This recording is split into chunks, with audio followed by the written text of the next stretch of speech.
दोस्तों नमस्कार। सत्ता का बने रहना ही प्राथमिकता है। पिछले 10-11 वर्षों में देश को दिया गया संदेश गवर्नेंस के तरीकों के रूप में बिल्कुल स्पष्ट रहा है। हर हाल में सत्ता बनी रहनी चाहिए और सत्ता को बनाए रखने के लिए देश की राजनीति किस तरह और कितनी बदल गई है, अब ये किसी से छुपा नहीं है। शायद यही वजह है कि पहली बार संविधान भी खुलकर राजनीतिक बहस का हिस्सा बन गया है। लोकतंत्र की बुनियादी संस्था चुनाव आयोग भी सवालों के घेरे में आ गया है। इतना ही नहीं, अदालतों के फैसले भी धीरे धीरे राजनीतिक विमर्श का हिस्सा बनते जा रहे हैं। अगर हालात ऐसे हैं तो संदेश भी साफ है, ये तो बस शुरुआत है। क्योंकि जब न्याय की आखिरी उम्मीद की बात आती है तो आम आदमी आखिर जाएगा कहां? अदालत में ही जाएगा और अंततः सुप्रीम कोर्ट ही उसकी आखिरी आस होती है। लेकिन जब सुप्रीम कोर्ट से ही ये स्वर उठने लगे कि एक बार फिर जजों की नियुक्ति की प्रक्रिया पर पुनर्विचार करना होगा, वो प्रक्रिया जो कॉलेजियम सिस्टम के जरिए चल रही है, तो चिंता स्वाभाविक है। दरअसल करीब एक दशक पहले मौजूदा सरकार ने यह सवाल उठाया था कि जजों की नियुक्ति में सरकार की भी कोई भूमिका होनी चाहिए। इसी सोच के तहत नेशनल जुडिशियल अपॉइंटमेंट कमीशन लाया गया, लेकिन सुप्रीम कोर्ट ने इसे स्वीकार नहीं किया। 2015 में आए फैसले में 4.1 के बहुमत से यह तय हुआ कि न्यायपालिका के मामलों में सरकार की कोई हिस्सेदारी नहीं होनी चाहिए। यानी एक स्पष्ट सहमति बनी कि अदालतों की स्वतंत्रता के से कोई समझौता नहीं किया जा सकता है। इसके बाद भी सत्ताधारी दल और सरकार लगातार ये तर्क देती रही कि जजों की नियुक्ति की मौजूदा व्यवस्था से न्यायिक प्रणाली कमजोर हो रही है। बावजूद इसके सुप्रीम कोर्ट अपने रुख पर कायम रहा और कॉलेजियम सिस्टम चलता रहा। अब जरा बीते 10 वर्षों पर नजर डालिए। इस दौर में न्यायपालिका को लेकर जितने सवाल राजनीतिक मंचों से उठे, शायद पहले कभी नहीं उठे थे। अदालती फैसलों पर विपक्ष ने भी खुलकर टिप्पणी की है। जजों की नियुक्ति और फिर रिटायरमेंट के बाद उन्हें संसद या अन्य सरकारी पदों तक पहुंचने की स्थितियां जिस तरह बनी, उससे पहला बड़ा सवाल यही उठता है कि क्या राजनीति अदालतों को प्रभावित कर रही है? क्या सरकार जजों की नियुक्ति की प्रक्रिया में सक्रिय भूमिका निभाने लगी है? इसके बाद दूसरा सवाल और भी गंभीर हो गया है। अगर कोई मुख्य न्यायाधीश रिटायरमेंट के बाद सरकार द्वारा संसद में नामित हो जाए और उसी दौर में ऐसे फैसले सामने आए जो सत्ताधारी दल के वैचारिक रेखा से मेल खाते हों, तो फिर संस्थाओं की स्वतंत्रता का क्या बचेगा? लेकिन कहानी यही खत्म नहीं होती। हाल के समय में मौजूदा मुख्य न्यायाधीश न्यायमूर्ति सूर्यकांत ने जब ये कहा कि शायद अब उस पुरानी फाइल को फिर से खोलने की जरूरत है जिसमें सरकार और कॉलेजियम सिस्टम के बीच टकराव था, तो बहस फिर से तेज हो गई है। मतलब साफ है, जजों की नियुक्ति में सरकार की भूमिका होनी चाहिए या नहीं, इस सवाल पर दोबारा विचार होगा। साथ ही ये बात भी कही गई कि देश में न्याय व्यवस्था एक समान कानून और एक रूप फैसलों के आधार पर चले। मगर इसके आगे का सवाल अब आम नागरिक को परेशान कर रहा है, क्योंकि अगर जजों को ये लगने लगे कि राजनीतिक सत्ता के अनुकूल फैसला देने से ही उनकी पहचान बनेगी या उनका भविष्य सुरक्षित रहेगा, तो कानून का राज एक झटके में कमजोर पड़ जाएगा और यही लोकतंत्र के लिए सबसे बड़ा खतरा साबित होगा।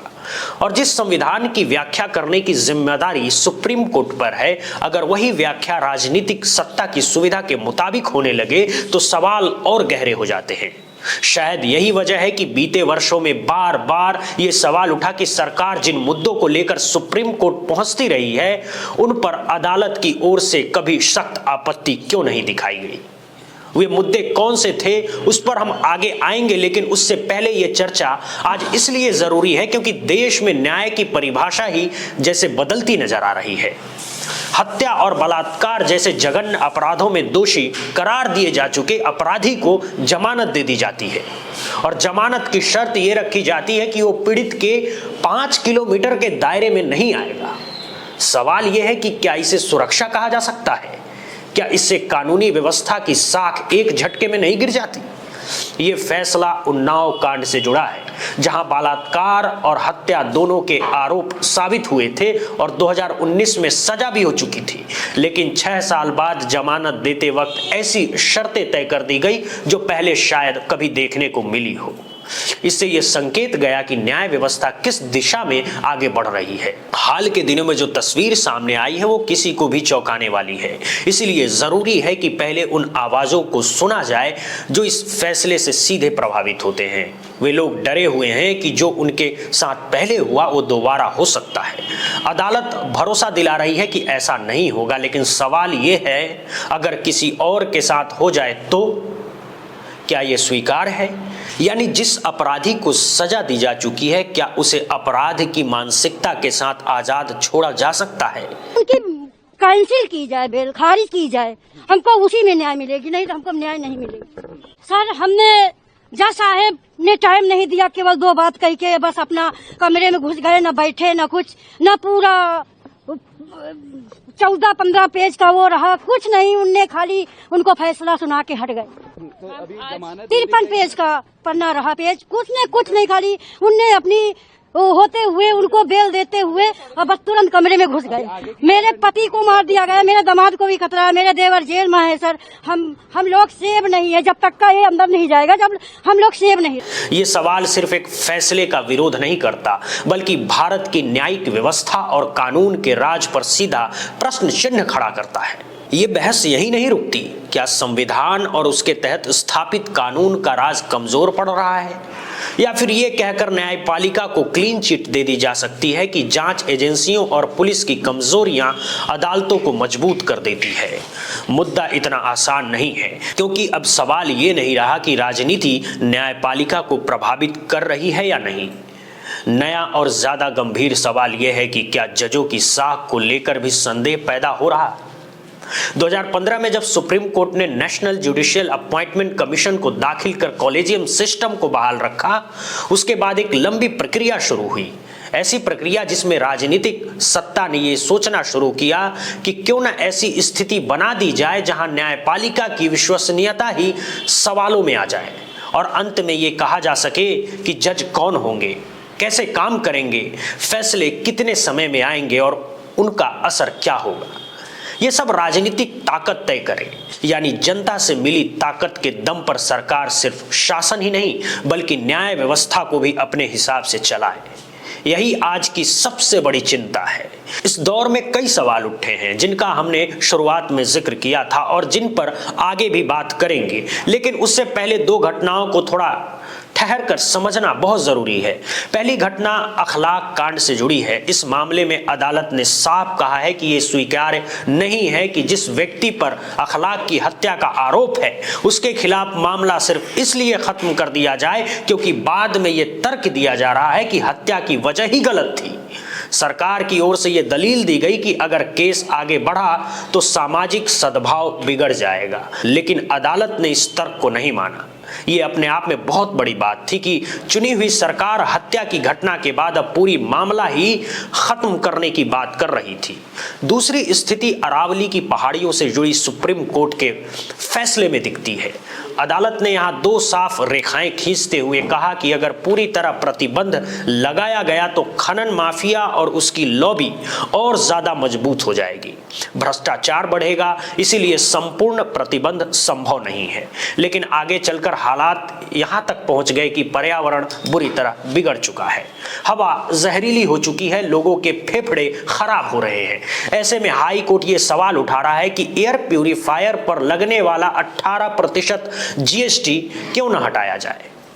कोविड के बाद की स्थिति पर नजर डालें तो 2020 में एयर प्यूरिफायर का बाजार करीब 700 से 800 करोड़ का था, जो अब बढ़कर 3500 करोड़ से ज्यादा हो चुका है।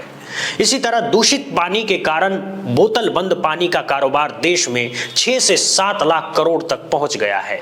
ये पूरा एक बड़ा बाजार बन चुका है। यहीं से सवाल उठता है कि सरकार की भूमिका क्या है, अदालत का नजरिया क्या होना चाहिए, आम आदमी के अधिकार कहां खड़े हैं और क्या संविधान की व्याख्या इन्हीं अधिकारों के आधार पर होनी चाहिए, या फिर सब कुछ कारोबार, मुनाफे और राजनीतिक सुविधाओं के चश्मे से ही देखा जाना चाहिए। शायद इसी वजह से हमें फिर से उस फैसले पर लौटना पड़ता है जिसमें एक अपराध और एक अपराधी को लेकर जमानत दी गई। यहीं से सोचने की जरूरत है, क्या इस दौर में जजों की साख कमजोर हो गई है? क्या उस व्यवस्थित तरीके से कमजोर किया जा रहा है? क्या ऐसी स्थिति बन रही है जिसमें जज खुद ऐसे फैसले देने की दिशा में बढ़ रहे हैं क्योंकि राजनीति अपने चरम पर है? हम ये हिस्सा इसलिए सामने ला रहे हैं कि समझा जा सके कि ये हालात कैसे बने, लेकिन उससे पहले दो आवाजों को सुनना बहुत जरूरी है।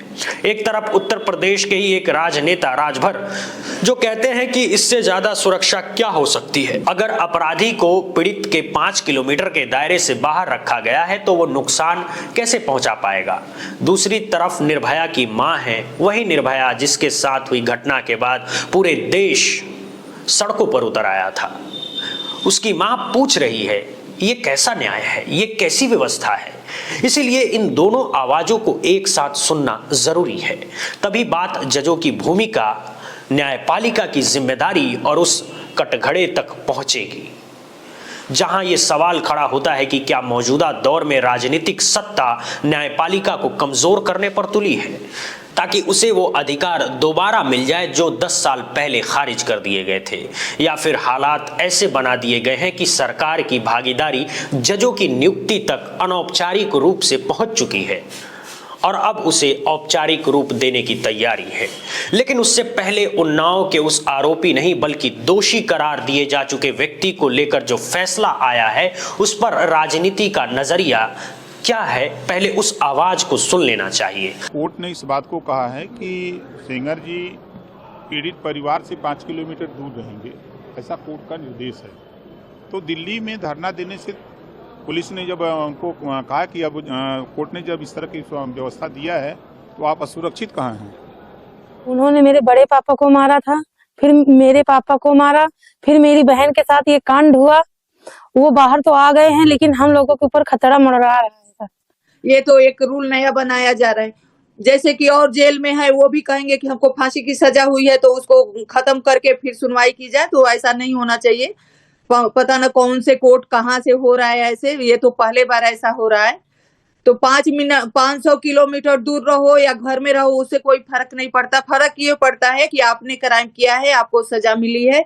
अब ये बात किसी को भी सोचने पर मजबूर कर देगी, क्या वाकई इस देश में नेताओं की मानसिकता ऐसी हो चुकी है और दूसरी तरफ जो पीड़ित है क्या उनकी सोच और उनकी पीड़ा के लिए न्यायपालिका के भीतर अब कोई जगह नहीं बची है? यहीं से सवाल उठता है कि क्या इस दौर में जज कमजोर पड़ गए हैं या फिर उन्हें व्यवस्थित तरीके से कमजोर कर दिया गया है? क्या राजनीतिक सत्ता ने अपने अनुकूल हालात बना लिए हैं? इसीलिए हमें पूरी प्रक्रिया को समझने की जरूरत है। 2015 के बाद ऐसे कई बड़े फैसले सामने आए जिन पर निर्णय तो होना चाहिए था लेकिन वे उलझ कर रह गए। पहला बड़ा मामला राफेल डील का था। सरकार ने कहा कि कीमत सार्वजनिक नहीं की जा सकती है क्योंकि ऐसा करने से राष्ट्रीय सुरक्षा को खतरा होगा। दूसरा मामला पेगासस जासूसी कांड का था। यहां भी सरकार का जवाब यही रहा कि यह नहीं बताया जा सकता जिन उपकरणों का जिक्र हो रहा है उनका इस्तेमाल किया गया या नहीं, क्योंकि इससे राष्ट्रीय सुरक्षा प्रभावित होगी। तीसरा मामला शेयर बाजार और सेबी से जुड़ा था। सेबी एक नियामक संस्था है लेकिन उसके दायरे में महज 24 घंटे के भीतर 10 से 15 लाख करोड़ रुपए का नुकसान हो गया। इसके बावजूद उसी संस्था को यह कहकर दोबारा अधिकार सौंप दिए गए कि किसी और को जिम्मेदारी नहीं दी जा सकती है। इसके बाद महाराष्ट्र की राजनीति का घटनाक्रम सामने आया। जिस तरह से सत्ता पलटी गई और पार्टियां तोड़ी गई उस पर सुप्रीम कोर्ट ने माना कि राज्यपाल की भूमिका असंवैधानिक थी, लेकिन इसके बाद हालात जस के तस बने रहे। इलेक्टोरल बॉन्ड पर फैसला आया। अदालत ने माना कि ये व्यवस्था गैर कानूनी है, लेकिन लगभग 16,000 करोड़ रुपए की राशि को वैध बना दिया गया और उस पैसे पर कोई कार्रवाई नहीं हुई। यहाँ बात अनुच्छेद 370 या अयोध्या जैसे मामले की नहीं है। यहाँ सवाल उन फैसलों का है जो समाज को ये संदेश देता है कि इस दौर में संविधान की व्यवस्था सत्ता के अनुकूल होगी और संविधान के तहत सुप्रीम कोर्ट की भूमिका भी उसी दायरे में सीमित होती चली जाएगी। इसी संदर्भ में जब मौजूदा मुख्य न्यायाधीश कहते हैं कि जजों की नियुक्ति से जुड़ी पुरानी फाइल फिर से खोलने की जरूरत है और न्यायपालिका को एक सिरे से व्यवस्थित करना होगा ताकि हर अदालत में एक जैसा फैसला नजर नहीं आए, तो एक देश एक फैसला जैसा विचार सामने आता है और यही विचार जजों की भूमिका को लेकर सवाल खड़े करता है। जब जजों पर सवाल उठते हैं तो स्वाभाविक रूप से न्यायपालिका की साख भी कटघरे में आ जाती है। आज देश में 5 करोड़ से ज्यादा मामले लंबित हैं। इनमें से करीब 4 करोड़ 60 लाख मामले निचली अदालतों में हैं। सुप्रीम कोर्ट में भी 70 से 80 हजार मामले लंबित पड़े हैं। हाई कोर्ट में यह संख्या करीब 63 से 70 लाख के बीच है। इसमें से सुप्रीम कोर्ट के लगभग 17,000 मामले सीधे आपराधिक प्रकृति के हैं। यह स्थिति पहले भी थी, लेकिन अब यहां से सवाल और गंभीर हो जाता है। यह सवाल लोकतंत्र के भविष्य से जुड़ा हुआ है कि लोकतंत्र कैसे बचेगा, संविधान की व्याख्या किस दिशा में होगी और आम नागरिक आखिर न्याय की गुहार कहां और कैसे लगाएगा। 2015 से 25 के बीच सुप्रीम कोर्ट में करीब 50 से 60 जजों की नियुक्ति हुई है, जबकि हाई कोर्ट में 800 से 900 जज नियुक्त किए गए हैं। इनमें 646 अतिरिक्त जजों को स्थायी किया गया है। इन आंकड़ों का जिक्र इसलिए जरूरी है क्योंकि इनमें से कोई भी नियुक्ति सरकार की सहमति के बिना नहीं हुई है। कॉलेजियम जब भी फैसला लेता है उसे सरकार की मंजूरी का इंतजार करना पड़ता है। यही वजह है कि सुप्रीम कोर्ट में हुई 50-60 नियुक्तियों में से करीब 17 जजों के नाम लंबे समय तक अटके रहे, सिर्फ इसलिए कि सरकार की हरी झंडी का इंतजार किया जा रहा था। यही वो बिंदु है जहां से पूरी बहस और गहरी हो जाती है।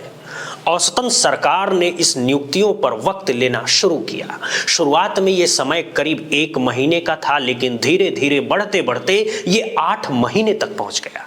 हाई कोर्ट के स्तर पर भी स्थिति कुछ ऐसी ही रही, जहां लगभग 893 नए जजों की नियुक्तियां हुई। राज्य सरकारों की रिपोर्ट, हाई कोर्ट की सिफारिश और सुप्रीम कोर्ट से भेजी गई फाइलें, आखिरकार फैसला सरकार को ही करना होता है। यहीं से 2 सवाल मन में उठते हैं। क्या सरकार इतनी दूर तक सोचती है कि आज जिस व्यक्ति को सुप्रीम कोर्ट का जज बनाया जा रहा है वो 2029 के लोकसभा चुनाव के वक्त पदानुक्रम के हिसाब से मुख्य न्यायाधीश बन सकता है और तब कोई अड़चन ना आए? क्या हाई कोर्ट में जजों की नियुक्तियां भी क्या इसी तरह की रणनीति के तहत होती है? नौकरशाही में तो ऐसा होता आया है, लेकिन क्या अब बात जजों तक भी पहुंच चुकी है? ये सब कॉलेजियम सिस्टम को औपचारिक रूप से खत्म किए बिना कैसे लागू हो गया और ये संदेश जजों के बीच कैसे फैलता चला गया? शायद इसी वजह से एक बार फिर उस आवाज को सुनना जरूरी है जो उन्नाव कांड में दोषी को जमानत मिलने के बाद भीतर ही भीतर कांप रही है। लेकिन ये देश सुनने को तैयार नहीं है, अदालतें भी सुनने को तैयार नहीं दिखती। भाइयों बहनों से यही कहना है, सभी देश के वासियों से यही कहना है कि आज मैं गई थी, हाई कोर्ट गई थी, मैंने जजमेंट सुना, हमें बहुत दुख हुआ। जज साहब ने जजमेंट सुनाया, मुझे बहुत दुख हुआ। मुझे लगा कि मैं यहीं पे सुसाइड कर लूँ अपना, लेकिन मैंने अपने बच्चों के बारे में सोचा, मैंने अपने परिवार के बारे में सोचा, इसलिए कुछ हिम्मत नहीं किया। लेकिन हमारे साथ में अन्याय हुआ है, जो भी हुआ है अन्याय हुआ है। पहले मेरे चाचा की बेल खारिज हो गई, उसके बाद में पैरोकार गवाहों की सुरक्षा हटा दी गई। अब सवाल सिर्फ परसेप्शन का नहीं है बल्कि मौजूदा हकीकत का है। उन्नाव कांड का दोषी इस वक्त बीजेपी का विधायक है। उत्तर प्रदेश में चुनाव होने हैं। जातीय समीकरणों को देखिए या एक एक सीट की अहमियत को हर पहलू मायने रखता है। विपक्ष खुले तौर पर यह कहने से नहीं हिचक रहा कि दोषी के परिवार का कोई सदस्य चुनाव मैदान में उतरेगा। इसी संदर्भ में कहा जा रहा है कि यह पूरा दरवाजा राजनीति के लिए खोला गया है। राजनीति में एक विधायक और एक सांसद बेहद अहम होता है। जातीय गणित और सत्ता संतुलन भी उतने ही महत्वपूर्ण होते हैं। तो क्या पूरा खेल राजनीतिक का ही है? और अगर ऐसा है तो क्या न्याय की प्रक्रिया कहीं पीछे छूट गई है? यह फैसला सिर्फ इसलिए बहस का विषय नहीं है कि लोग हैरान हैं कि ऐसा निर्णय कैसे आ सकता है। यह फैसला एक लंबी लकीर खींचता है जो बहुत दूर तक जाती है। सवाल यह है कि आने वाले वक्त में क्या उसी राजनीतिक ताकत के मुताबिक इस देश की न्यायिक व्यवस्था चलेगी जिसके साथ में सत्ता होगी। थोड़ा पीछे चलिए, जब किरण रिजिजू कानून मंत्री थे तब उन्होंने रिटायर्ड जजों को चेतावनी देते हुए कहा था कि सरकार के खिलाफ कुछ भी बोलने से बचे। उन्होंने कहा था कि आपको तो चुनाव नहीं लड़ना होता है, जबकि हर 5 साल में हमें जनता की अदालत में परीक्षा देनी पड़ती है, इसीलिए हमारी जिम्मेदारी ज्यादा है। इसके बाद एक और उदाहरण सामने आया। करीब 1 साल पहले बीजेपी के एक सांसद ने खुले तौर पर कहा कि सुप्रीम कोर्ट ऐसे फैसले दे रहा है मानो वो संसद से भी बड़ा हो गया है। यहां तक कहा गया कि अगर देश में सामाजिक टकराव या दंगे हुए तो उसके पीछे तत्कालीन मुख्य न्यायाधीश का हाथ होगा। यह टिप्पणी न्यायमूर्ति संजीव खन्ना के कार्यकाल के संदर्भ में की गई थी। यानी सवाल यह है कि क्या इस देश में न्यायपालिका की साख बची रहेगी या फिर चुनी हुई राजनीतिक सत्ता की साख इतनी मजबूत कर दी जाएगी कि उसके हर फैसले को ही सही मान लिया जाएगा। क्या वही सत्ता लोकतंत्र के चारों स्तंभों का संचालन करेगी? आज स्थिति यह है कि ईडी, सीबीआई, इनकम टैक्स जैसी एजेंसियों के प्रमुख सरकार तय करती है। चुनाव आयोग और चुनाव आयुक्तों की नियुक्ति भी सरकार के हाथ में है। मीडिया की स्थिति यह है कि सत्ताधारी दल की आईटी सेल अगर मीडिया को अपने इशारों पर नचाने लगे तो संपादक भी वही हो जाते हैं। तो फिर जज कहां गए? क्या संस्थाओं के प्रमुख, चुनाव आयुक्त, संपादक सभी वही होंगे? और क्या न्यायपालिका भी उसी दिशा में बढ़ रही है? क्या ये सब सिर्फ एक फैसले से दिखी शुरुआत है या फिर ये सिलसिला बहुत दूर तक जाएगा? दोस्तों, आज के लिए बहुत बहुत शुक्रिया, बहुत बहुत धन्यवाद।